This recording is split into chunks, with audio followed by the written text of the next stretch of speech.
코로나 사태가 이렇게 심각하게 떠오르기 전에 지난주 월요일 날 저는 난생 처음으로 네일샵이라고 하는 곳을 가봤습니다. 네일샵은 어떤 곳이냐? 쉽게 말하자면 손톱을 정리하고 예쁘게 꾸미는 그런 가게입니다. 우리가 미용실을 가서 같이 간 사람들과 수다를 떨거나 아니면은 이렇게 머리를 봐주시는 미용사분과 함께 일상 대소사를 나누는 것처럼 이야기에 꽃이 피는 그런 장으로도 이해를 하면은 아주 쉽게 네일샵을 이해할 수 있습니다. 제가 평소에 이런 곳을 자주 갈 사람으로 보이십니까? 아닙니다. 네. 처음부터 네일샵을 가자고 이렇게 약속되어 있었던 것은 아니고 제 친동생과 함께 어디를 갈 일이 있어서 같이 가는 길에 오빠 잠깐만 우리 가자 하는 그 한마디에 속아서 네일샵에 들어가게 됐고, 그 가게를 나오기까지 저는 속았다는 마음을 지울 수 없었습니다. 왜냐하면 2시간이나 그 안에서 동생의 손톱 관리를 기다려야 했기 때문입니다. 기다린 지 1시간쯤 지났을까요? 거기에는 TV가 있었고 전날 광복절 집회로 인하여서 많은 사람들이 코로나 감염 사태에 대한 우려의 목소리를 내며 그 우려의 목소리에 대한 뉴스가 흘러나오고 있었습니다. 그러자 그 뉴스가 진행되는 걸 보자마자 사람들의 대화 주제가 하나로 대동단결이 되는 게 아니겠습니까? 코로나 집단 감염이 얼마나 심각한 수준에 이르렀는데 또 저런 난리를 피울까 하면서 여기 강대상에서는 제가 차마 이렇게 전달하기 어려울 정도로 소위 교회 다니는 사람들을 욕하는 그런 대화가 나머지 1시간 30분 정도 이렇게 이어지는 겁니다. 그분들이 보기에는 교회 다니는 사람들이라고 다 싸잡아서 그렇게 좀 안 좋은 식으로 그렇게 욕하고 있는 상황이었습니다. 저는 그 앞에서 참 뭐라 할 말이 없었습니다. 개인적으로는 참 창피하였습니다. 베드로전서 3장 15절에 보면 분명히 이렇게 말씀을 하고 있습니다. 너희 마음에 그리스도를 주로 삼아 거룩하게 하고 너희 소망에 대한 이유를 묻는 자들에게 대답할 것을 준비하되 온유와 두려움으로 하라라고, 대답할 것을 항상 준비하라고 말씀하고 있습니다. 하지만 그 이미 일어나 버린 교회의 덕이 되지 않는 그런 일들로 인해서 제 역할을 바라지 못하고 있는 것이 그때 당시에 참 제 가슴속에 아픈 기억으로 자리 잡고 있습니다. 제가 신학의 관록이 깊고 얼마 되지는 못하지만 그래도 제가 제 인생을 돌아볼 때 요즘처럼 저 교회 다니는 사람입니다, 교회 다니면 좋습니다, 교회 다니면 행복합니다 라는 말을 하기가 참 어려운 때가 없는 것 같습니다. 이미 많은 식당과 편의시설에서는 교회 다니는 사람은 받지 않겠다라는 식의 문구도 걸어져 있는 것을 봅니다. 성도라면은, 교회를 다니고 있는 사람이라면 누구나 자연스럽게 느낍니다. 이것은 정상적인 교회에 대한 평가가 아닙니다. 무언가 잘못되었고 무언가 어긋나 있고 우리가 무언가 극복해야 할 그런 부분입니다. 그래서 오늘 마태복음 말씀은 천국에 대한 비유입니다. 어떤 사람이 천국 잔치에 초대받고 그 잔치에 참여하는가를 말하는 말씀입니다. 천국 잔치에 초대받은 사람들은 우리가 어떤 사람이고 원래 무엇을 하는 사람들인지를 말씀해주는 본문입니다. 우리 상황이 거세고 힘들어질수록 우리가 가지고 있는 이 말씀들에 집중하고, 원래 교회 다니는 사람들은 이렇게 된 사람들이구나, 그리고 앞으로 여기에 소망을 두면서 살아가는 사람들이구나를 짚어보며 우리 흔들림 없이 신앙을 지켜가기를 원합니다. 먼저 우리가 어떻게 성도가 되었나에 대해서 살펴보도록 하겠습니다. 우리가 읽은 본문은 22장 1절서부터 14절은 독립적인 본문이 아닙니다. 21장서부터 시작한 예수님이 대제사장들과 바리새인들을 향해서 훈계하시는 말씀의 마지막 3번째 이야기입니다.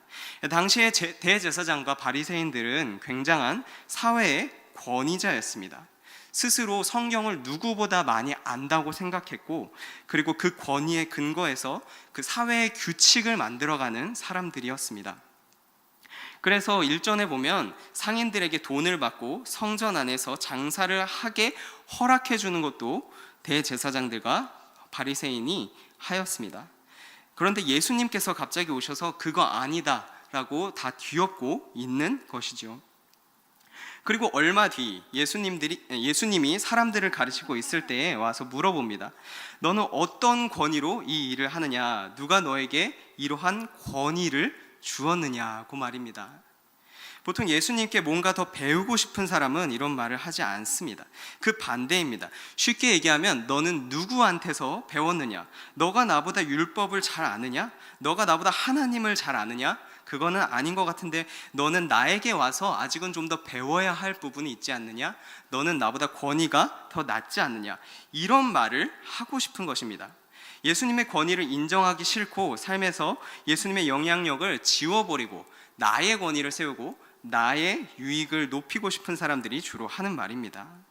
예수님께서는 먼저 이 말씀에 대해서 바로 대답을 해주시지 않으시고 세 개의 비유를 들려주십니다. 그리고 오늘 본문이 그 마지막 세 번째 이야기가 되겠습니다. 이 이야기는 천국에 어떤 사람들이 들어가는지에 대한 이야기입니다. 천국은 아들을 위하여 혼인잔치를 베푼 왕과 같다라고 2절에서 말씀을 하십니다. 여기서 왕은 하나님을 의미합니다. 여기서 약간의 배경 지식이 필요한데요. 사람은 예나 지금이나 동양이나 서양이나 문화가 비슷비슷한 것 같습니다. 지금도 그렇지만 이때 당시에도 중동에서도 왕이 잔치를 베풀거나 큰 잔치를 한다고 하면은 잔치를 기획할 때 처음에 사람들을 대략적으로 미리 선별합니다. 그리고 잔치가 아직 열리기 한참 전, 잔치를 계획할 때쯤에 그들을 초대합니다.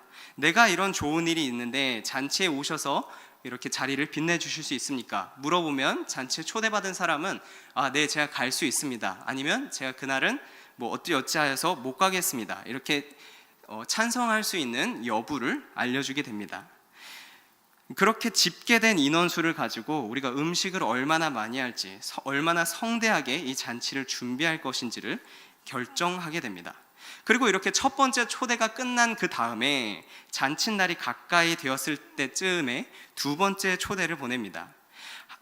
이미 잔치에 오겠다고 한 사람들만을 대상으로 하는 두 번째 초대입니다. 이 잔치에 당신이 오기로 돼 있는데, 이날 이렇게 오기로 돼 있는데 진짜 그날 약속을 어기지 않고 다시 올 수 있겠느냐라는 것을 확정짓는 그런 초대입니다.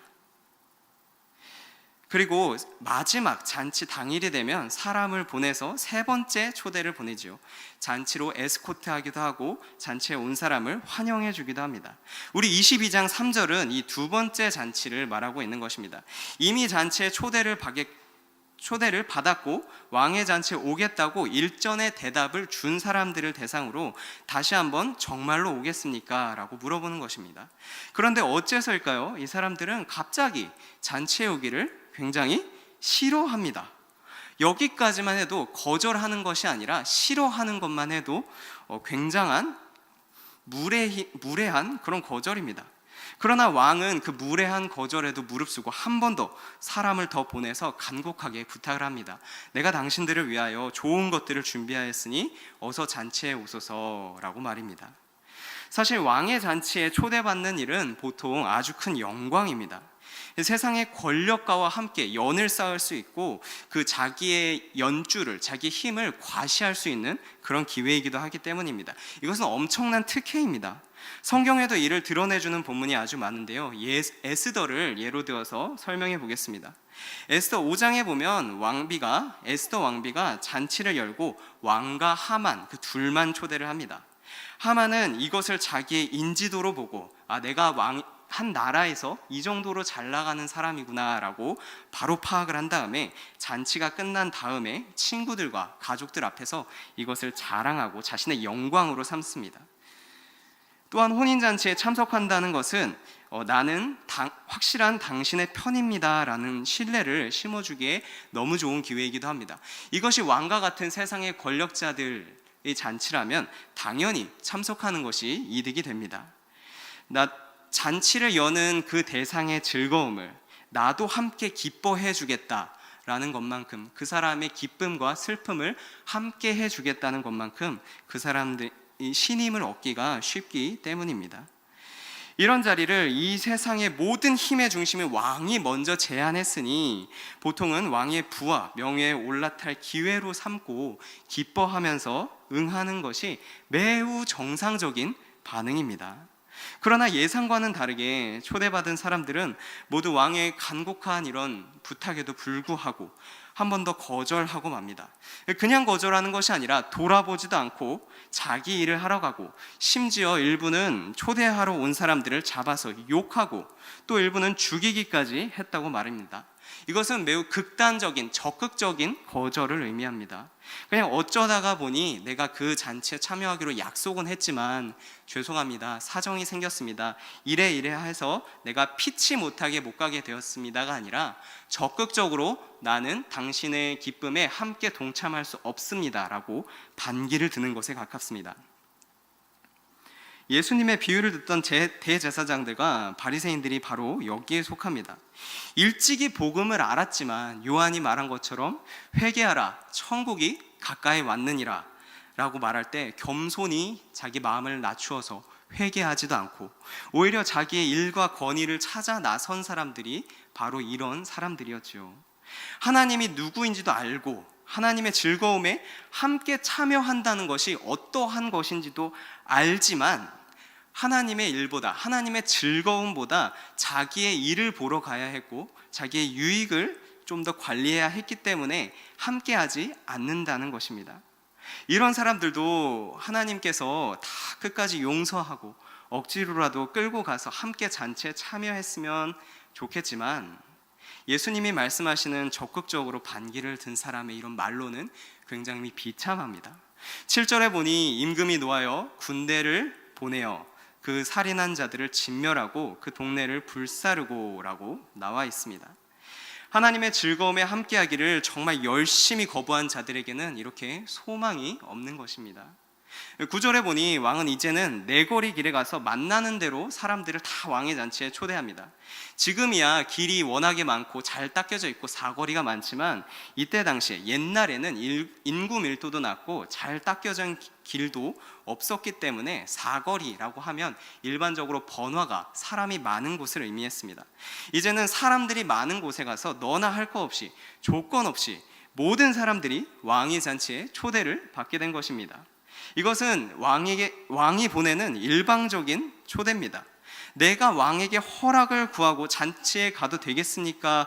내가 당신의 기쁨에 함께 기뻐할 정도로 함께 해도 되겠습니까? 묻는 것이 아니라 왕이 먼저 제안하는 잔치 자리입니다. 거기에는 왕도 있고 살찐 소와 살찐 짐승 요리도 있습니다. 원래는 내가 자격이 있어서 가서 누릴 수 있는 것이 아니었으나 100% 왕의 초대로 조건 없이 모든 것이 왕의 자비와 아량으로 감히 누리게 될 수 있는 것이었습니다. 천국이 이러한 것입니다. 천국에 들어가지 못하는 자는 하나님의 초대를 매우 적극적으로 거부한 사람들입니다. 하나님이 누구인지도 들어서 알고 있고 이미 초대도 받았으나 마치 출애굽기에 나오는 바로처럼 끝까지 마음속에 완악한 마음이 있어서 하나님 말씀 듣기를 거부하고 하나님 말씀 듣기를 골라 하는 자들, 이런 자들은 결국 하나님의 진노의 잔을 받게 되기 마련입니다. 그러면 누가 천국에 들어갑니까? 초대에 응하는 사람이 들어가게 됩니다. 하나님의 환심을 살 만한 무언가를 해서 내가 선행을 많이 하고 그리고 가진 이 세상에 지분이 많아서 하나님께서 앞으로도 나를 활용하여 쓰실 것이다, 하나님께서 아까워서라도 나를 들어서 쓰실 것이다, 하나님께서 이런 내 능력을 보고서 초대해 주시겠지, 그런 것이 아닙니다.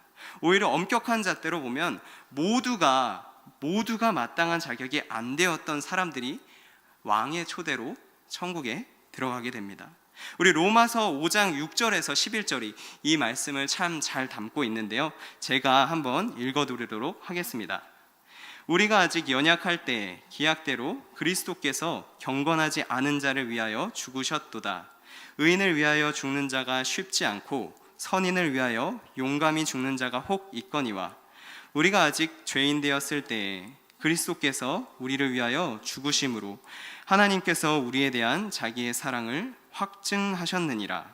그러면 이제 우리가 그의 피로 말미암아 의롭다 하심을 받았으니 더욱 그로 말미암아 진노하심에서 구원을 받을 것이니, 곧 우리가 원수 되었을 때에 그의 아들의 죽으심으로 말미암아 하나님과 화목하게 되었은즉 화목하게 된 자로서는 더욱 그의 살아나심으로 말미암아 구원을 받은 것이니라.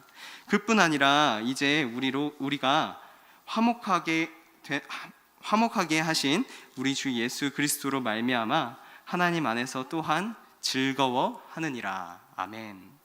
우리가 아직 연약할 때, 그리고 우리가 아직 죄인 되었을 때, 그리고 우리가 원수 되었을 때, 이 세 가지 상황은 다 똑같은 상황을 의미합니다. 우리 스스로의 자격으로 천국에 들어가지 못한다라는 말입니다. 우리 신앙의 초보 시절에서부터 익히 들어왔었고, 우리 찬양으로도 굉장히 자주 되짚고 고백하게 되게 하는 우리 교리입니다. 내 죄를 사함받고 구원받는 것에 내가 잘한 것은, 나의 공로는 조금도 소용이 없습니다. 나는 도무지 숨겨질래야 숨겨질 수 없는 내 죄 앞에서 아무것도 할 수 없었습니다. 마치 중독된 것처럼 악한 습관에 빠져 거룩하게 사는 내 모습을 감히 상상할 수도 없었고, 이 세상 속에 편만해져 버린 악을 보며 스스로 살 소망을 이전에는 찾지 못하였습니다. 그러나 이제는 하나님께서 나를 부르사 하나님을 알게 하시고, 그리고 또 하나님 앞에 있는 내 모습을 알려주셨습니다. 하나님은 나조차도 스스로 어찌할 수 없었던 나의 죄를 예수님께 모두 담당시키셨고, 예수님이 십자가에 못 박히사 대신 대가를 치르게 하셨습니다. 그리고 그 구원의 은혜를 나에게 입혀주셨습니다. 이제는 부활하신 예수님과 연합되어 거룩한 성도가 되었습니다. 이 모든 것이 나를 사랑하사 값없이 선물로 주신 하나님의 은혜입니다. 이것이 내 평생의 찬양이 되고 감사의 제목이 되는 것이 어찌 그리 감사한지요. 하루하루 하나님의 구원의 은혜로 살아갑니다. 예수님을 믿는 믿음 안에서 살아갑니다. 이제는 하나님을 향한 믿음이 없이 살아가는 내 삶은 더 오래 살아봤자 아무런 의미가 없습니다. 나는 오직 그 믿음 안에서 살아가야만 의미가 있습니다. 누구든지 하나님을 만나고 나면, 누구든지 예수님을 만나고 나면 이와 같은 고백을 하게 됩니다. 바리새인들이 예수님께 다가와서 너는 어떠한 권위로, 누구에게 권위를 받아 그런 말들을 할 수 있느냐라고 따져 묻는 것과는 완전히 다른 세상을 살아가게 되는 것입니다. 천국은 모두에게 열려있지만 그 초대에 응하는 사람은 참으로 겸손한 고백을 하는 사람만이 들어가게 됩니다. 둘째로, 성도는 어떻게, 무엇을 해야 하며 살아가는 사람인지를 보도록 하겠습니다. 저는 참 좋은 기회를 가지고 있다고 생각합니다. 20대 중반에 해외 이곳저곳 약 25개국을 2년 동안 살면서 여행도 하고 살아도 보고 마음껏 지내다가 왔습니다. 당시에, 지금도 그렇지만 당시에 제가 할 수 있는 말은 한국말과 짧은 영어밖에 없었습니다. 그래서 교회를 찾아서 간다 그러면은 무조건 한인교회를 찾고, 그리고 눈을 씻고 찾아봐도 한인교회가 없으면 영어를 쓰는 그런 글로벌 철치에 가곤 했습니다. 저는 2년간 그렇게 이민교회를 수없이 많이 전전하면서 신앙을 지킨 것입니다.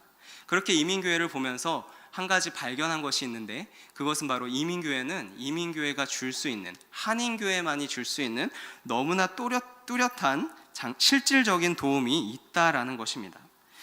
나는 비행기 타고 날아와서 죽이 되든 밥이 되든 어찌됐든 이 땅에 발을 붙이고 살아가야 되는데, 도대체 이 나라 사람들이 어떤 문화를 가지고 있는지, 무슨 질서 체계로 사회가 굴러가는지, 그리고 어떻게 해야 내가 여기서 취업을 잘할 수 있는지, 취업을 하면 또 어떻게 일처리 방식을 해야 되는지 등등 적응이 안 되고, 또 말도 안 통해서 외롭고, 음식도 자꾸만 이제 빵 먹게 되고, 우리나라 음식과는 다른 음식을 먹게 돼서 물리고 답답하고 스트레스가 정말 폭발할 때가 있을 때, 그럴 때면 교회에서 이미 수십 년 전에 와서 적응한 사람들이 위로를 해줍니다.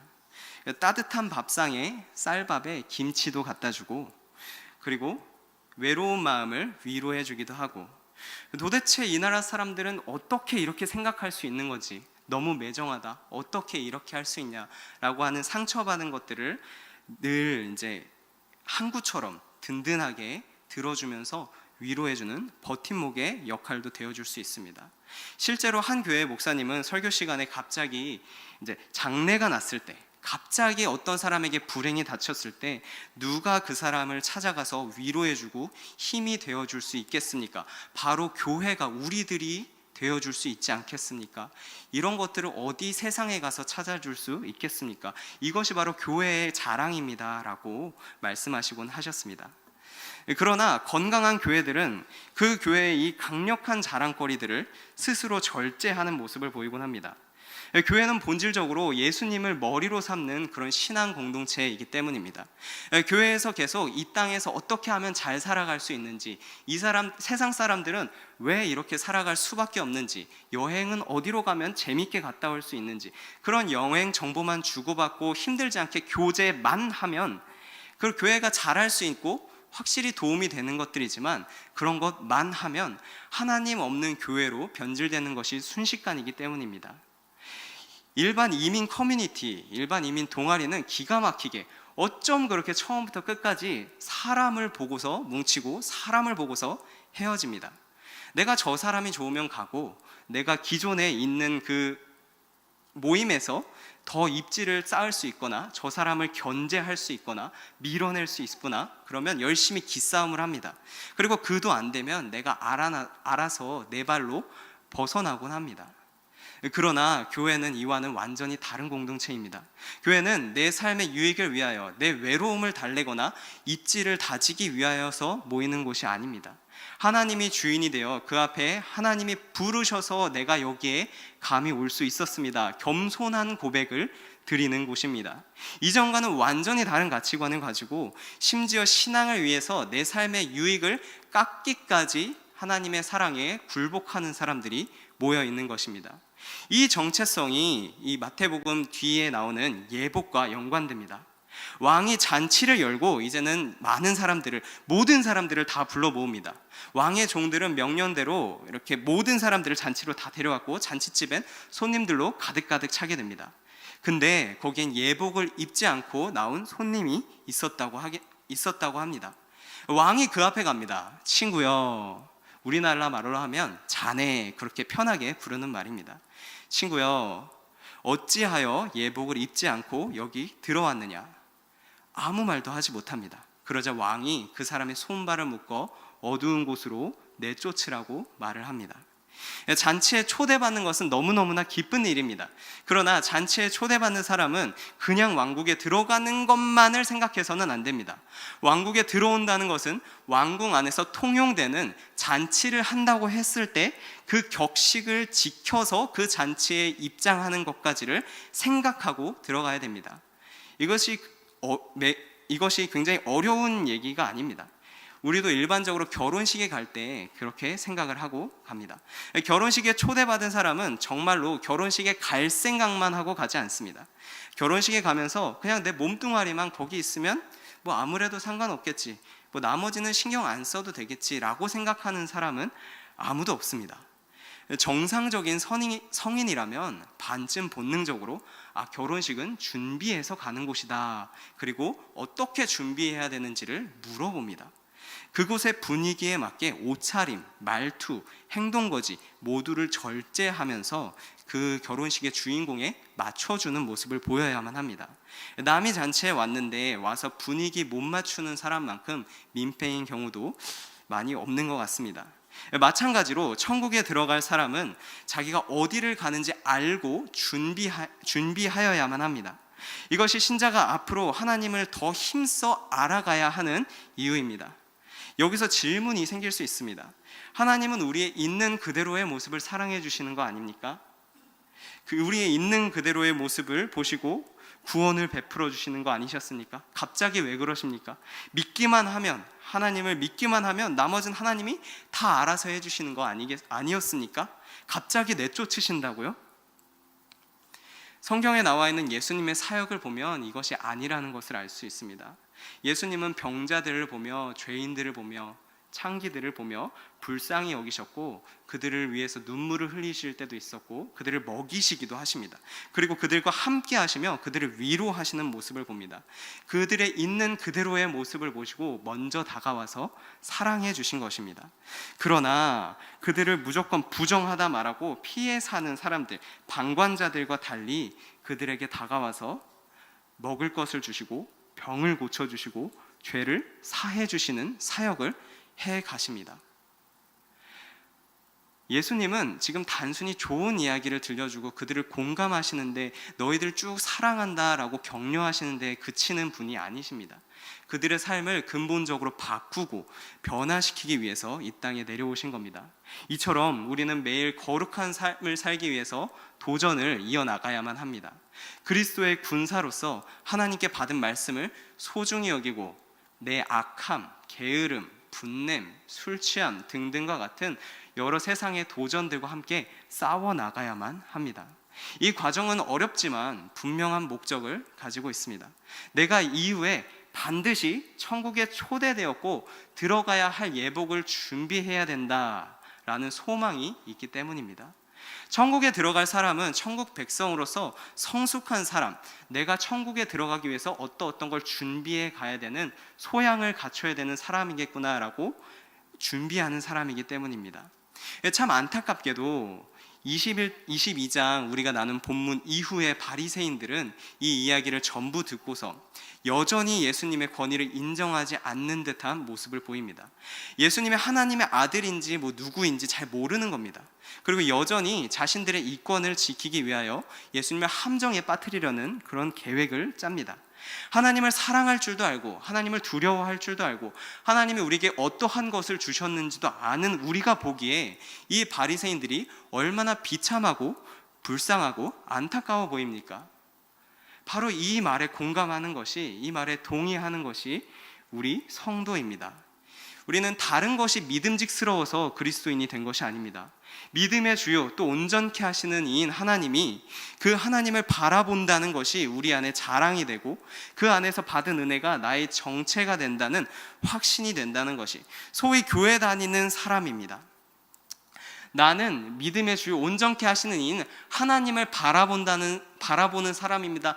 이게 그냥 자랑이 되어서 그 은혜를 마음껏 고백하고 다니는 사람들입니다. 그 안에서